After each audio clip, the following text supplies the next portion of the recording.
Bienvenidos al Instituto de Histología y Embriología de Mendoza. Soy Elisa Bocanegra, ingeniera en electrónica, y junto con el ingeniero Norberto Domicio nos encargamos de mantener operable el microscopio electrónico de transmisión que posee el IEM. Es decir, nos encargamos de su mantenimiento y reparación, además de su operación cuando es requerido. Voy a mostrarles cómo funciona el microscopio y sus aplicaciones en ciencias biológicas.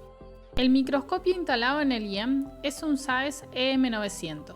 Fue adquirido en 1990, pero a pesar de ser un microscopio con 30 años de antigüedad, posee una resolución de menos de 2 nanómetros.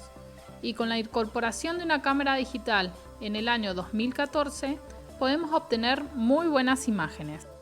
En el panel izquierdo del microscopio se encuentra el control de magnificación y su respectivo indicador. También el control de brillo o intensidad, los indicadores de vacío y el control de alta tensión. Los demás controles no deben ser utilizados por los usuarios comunes. Para mover la imagen en el plano XY se utilizan dos controles ubicados en ambos lados de la columna. En el panel derecho podremos acceder a los controles de foco. También desde aquí podremos ajustar la antigua cámara analógica, pero ya no se utiliza. Sobre este panel se encuentra el módulo de control de la cámara digital. En el extremo superior de la columna se observa el cable de alta tensión. Luego se encuentra el cañón de electrones compuestos por el filamento, el cátodo, el ánodo y el cilindro de Wenner. Posteriormente se ubica la primera bobina llamada condensadora y a continuación su apertura. Luego viene el portamuestras y le sigue la lente objetivo con su respectiva apertura. Le sigue la lente proyectora para terminar en la pantalla fluorescente. En nuestro caso utilizamos una cámara digital que se interpone entre la lente proyectora y la pantalla.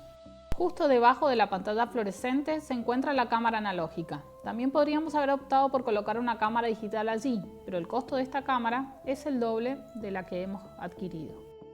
También utilizamos una PC con el programa de la nueva cámara digital que nos permite visualizar la muestra y obtener imágenes. Del lado izquierdo de la columna se observa una cuerda de cobre donde debe colocarse un recipiente de nitrógeno líquido que evita que las partículas que se desprendan de la muestra biológica no interfieran con el recorrido de los electrones. De esta forma, las paredes de la columna de vacío se encuentran a una temperatura muy baja y las partículas quedarán adheridas a las paredes, evitando la interrupción del paso de los electrones. Detrás del microscopio se observa la bomba turbomolecular y en el suelo se encuentra la bomba mecánica que es la encargada de evacuar el prevacío.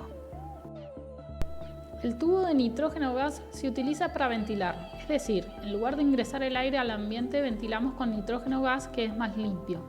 También se utiliza para introducir la cámara digital dentro de la columna. En la pared se encuentran los indicadores de circulación de agua de circuito cerrado, que se encargan de refrigerar las lentes electromagnéticas del microscopio y de la cámara digital. Volvamos al panel izquierdo. Se observa que en este equipo se puede trabajar con dos altas tensiones, únicamente 50 u 80 kV. Los equipos más modernos pueden trabajar con hasta 120 kV, siempre teniendo en cuenta los TEM para muestras biológicas, ya que los que se utilizan en materiales suelen trabajar con tensiones de hasta 300 kV. Siempre las variaciones son por pasos y según el fabricante del equipo. En este equipo normalmente trabajamos con 80 kV. A mayor alta tensión genera una mayor cantidad de electrones que atraviesan nuestra muestra, pero si fueran demasiados pueden dañarla. Este es el indicador de vacío. 2 por 10 a la menos 6 hectopascales es apropiado para comenzar a trabajar. Si el vacío fuera menor de 2 por 10 a la menos 5 hectopascales, no se encendería el indicador verde de OpenV3, lo que imposibilita aplicar la alta tensión. Antes de colocar la muestra, ambos vernier deben estar en el punto medio, para garantizar que vamos a poder desplazarnos sin limitaciones. Para colocar la muestra, primero hay que girar media vuelta la tapa de la precámara hasta que se visualice por completo el compartimiento del portamuestras. Utilizando la herramienta varilla-tornillo que se encuentra en la caja de herramientas del equipo, vamos a atornillar el portamuestras y luego sacarlo sin tocarlo con las manos. Lo apoyamos en su soporte y levantamos por el cuello con la ayuda de otra herramienta que le llamamos tenedor. Con la varilla prensa hay que trabar el capuchón y desatornillarlo. Colocar la grilla en el portamuestras. dar algunos golpecitos para que se asiente bien.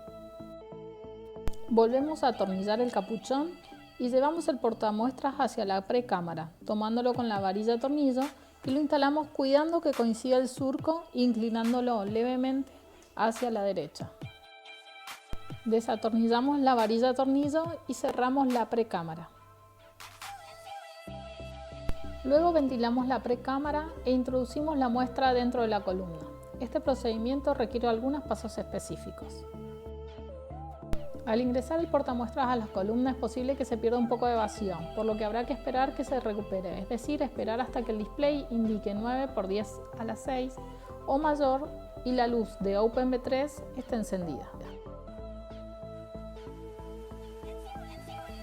Ahora vamos a unir toda la columna abriendo la válvula V3 que se encuentra al costado derecho de la columna.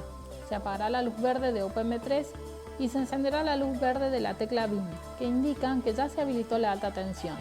Hay que oprimir esta tecla y se encenderá una luz roja en otra tecla, que indica que ya se activó la alta tensión. Luego pulsar fin para encender el filamento. De esta forma se observa la proyección de la muestra a observar en la pantalla fluorescente. Volvamos entonces nuevamente al panel izquierdo, donde encontramos el indicador de magnificación. En el modo de alta resolución, la mínima magnificación es de 3000 por y la máxima de 250.000 por, y se controla desde esta perilla. En el modo de baja resolución, la escala va desde 150 por a 1100 por. En ambos casos las variaciones se hacen por pasos. En los microscopios más modernos el rango de magnificación puede ser desde un 10 por hasta 1.000.000 por, pero siempre por pasos. La perilla de brillo es compuesta. La parte externa o mayor tiene 5 pasos y la interna es de gradación continua. Es recomendable empezar con la mínima iluminación y luego ir aumentando de a poco para evitar dañar la muestra. A la perilla que regula la tensión del filamento se le colocó cinta, para evitar que no la giren por error y quemen el filamento en segundos. Es un error frecuente cuando se trabaja a oscuras. En el panel derecho encontramos los controles de foco. El de la izquierda es compuesto y el exterior es el foco fino, mientras que el interior solo sirve para bajas magnificaciones. El botón de la derecha es el foco grueso. Para hacer foco en la imagen, bajar la pantalla pequeña y colocar la lupa binocular. Primero enfocar el punto negro de la pantalla con los oculares. Con los controles grueso y fino del tablero derecho, enfocar la imagen de la muestra. Si necesito mayor iluminación, utilizar la perilla condensadora de brillo. Si no alcanza el brillo deseado, incrementar un paso con el control de brillo. Para recorrer la muestra, utilizar los controles X y Y que se encuentran al costado derecho e izquierdo de la columna. Debido a que la cámara digital requiere menor intensidad de iluminación que la pantalla fluorescente, bajaremos la intensidad con el control de brillo, para que el indicador del panel izquierdo sea 1,5 aproximadamente. Desde el programa tildo la opción Insert Camera.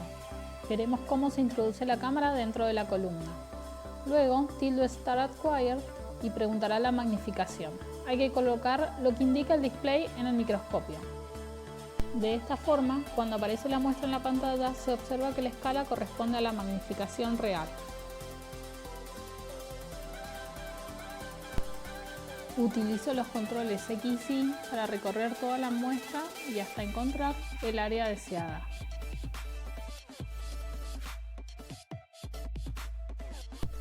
Lo que están observando es el glomérulo de una biopsia renal en humanos.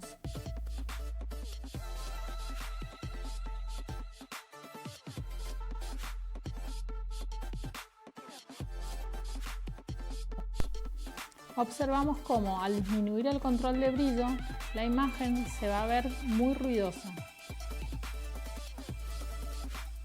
Por el contrario, si aumentamos demasiado, se satura el centellador. El indicador de intensidad del software nos ayuda a controlar la cantidad de iluminación del sensor de la cámara CCD. En el área amarilla es muy baja y la imagen tendrá mucho ruido. La zona verde es la correcta y la zona roja puede dañar el centellador. Es por eso que una vez que la cámara digital está dentro de la columna, es necesario tener mucho cuidado con este control.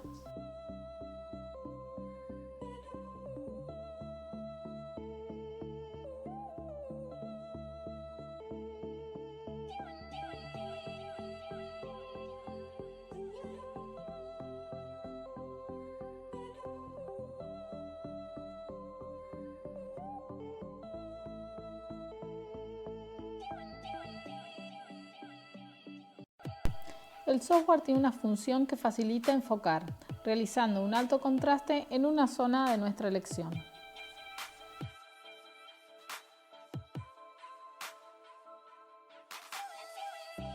Para adquirir una imagen, luego de ajustar la magnificación, el foco y la iluminación, hay que oprimir el botón Start Acquire y se adquiere la imagen. El software vuelve a consultar la magnificación porque al no estar vinculado con el microscopio puede haber variado la magnificación y la escala no corresponderá con la realidad.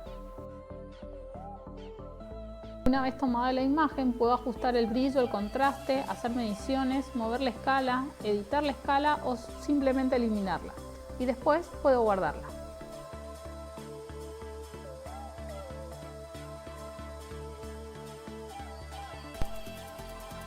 Ahora voy a mostrarles el modo de baja magnificación. Verán que solamente es útil para orientarnos y conocer el estado general de la grilla.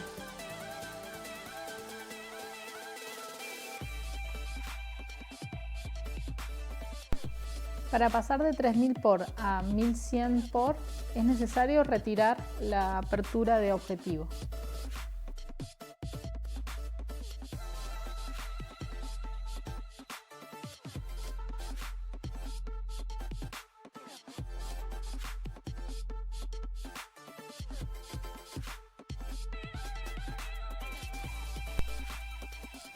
Se ve como ya estoy en 3000 por, entonces debo tratar de alinear otra vez la apertura.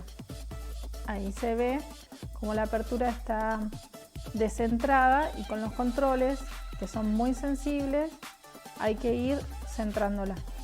Esto no lo pueden hacer los usuarios, siempre lo hacen los operadores.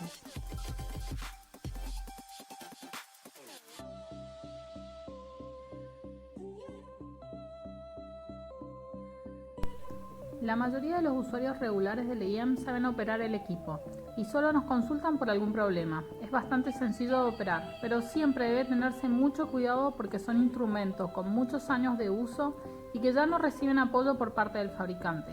Para operar este y todos los equipos deben ser muy cuidadosos y delicados. Siempre preguntar antes de romper.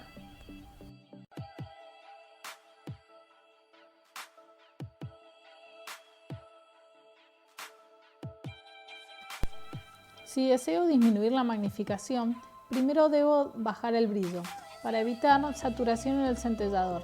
Es decir, si me encuentro por ejemplo en 85.000 por y deseo llegar a 20.000 por, debo bajar primero la iluminación al mínimo y después bajar la magnificación.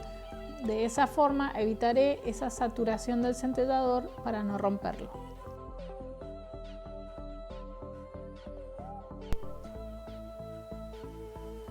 Siempre tenemos que tener en cuenta que lo que estamos observando es un corte ultra fino transversal.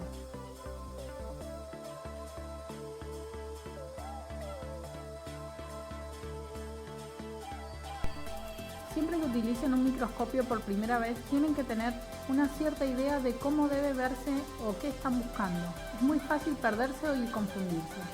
Los operadores solo sabemos controlar el equipo y no podemos ayudarlos a identificar partes de su muestra o sacar conclusiones.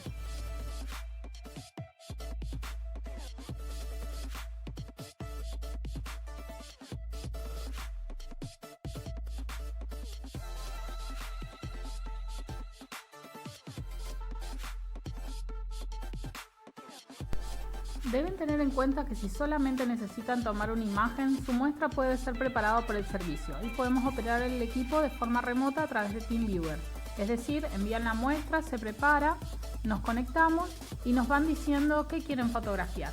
Luego le enviamos las imágenes por Google Drive o como ustedes quieran.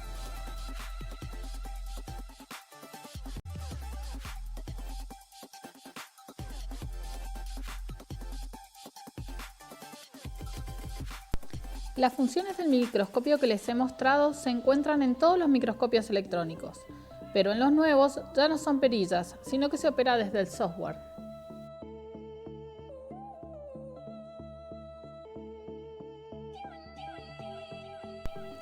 Siempre lo más conveniente es comenzar en baja magnificación, ajustar el brillo, enfocar y después subir un paso, volver a enfocar, volver a ajustar el brillo y así sucesivamente.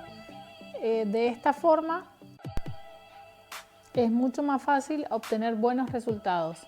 En este equipo es muy importante tener paciencia y no hay que ahorrar pasos.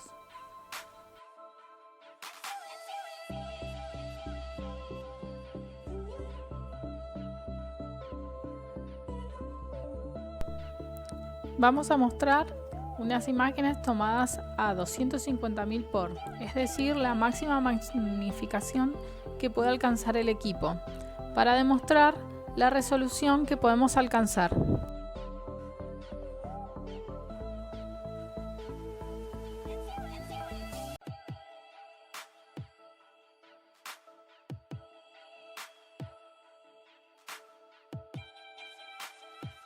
Siempre hay que tener en cuenta que si la muestra no es lo suficientemente fina, es decir, si no ha sido cortada con menos de 60 nanómetros, no vamos a obtener buena resolución en altas magnificaciones.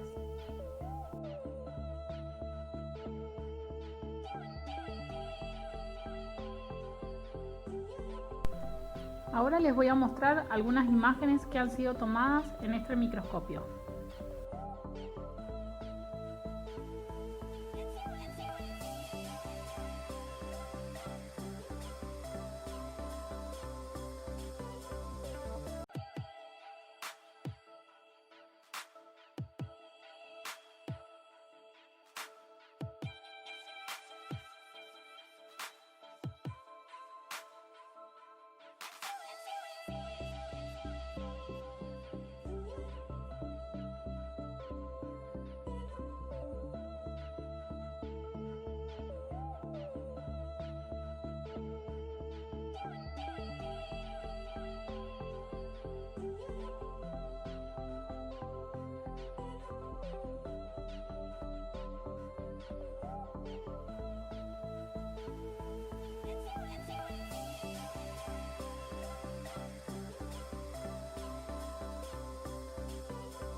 Luego de todo lo expuesto y considerando las ventajas y desventajas de la microscopía electrónica de transmisión, los espero para compartir sus dudas y comentarios en el video chat.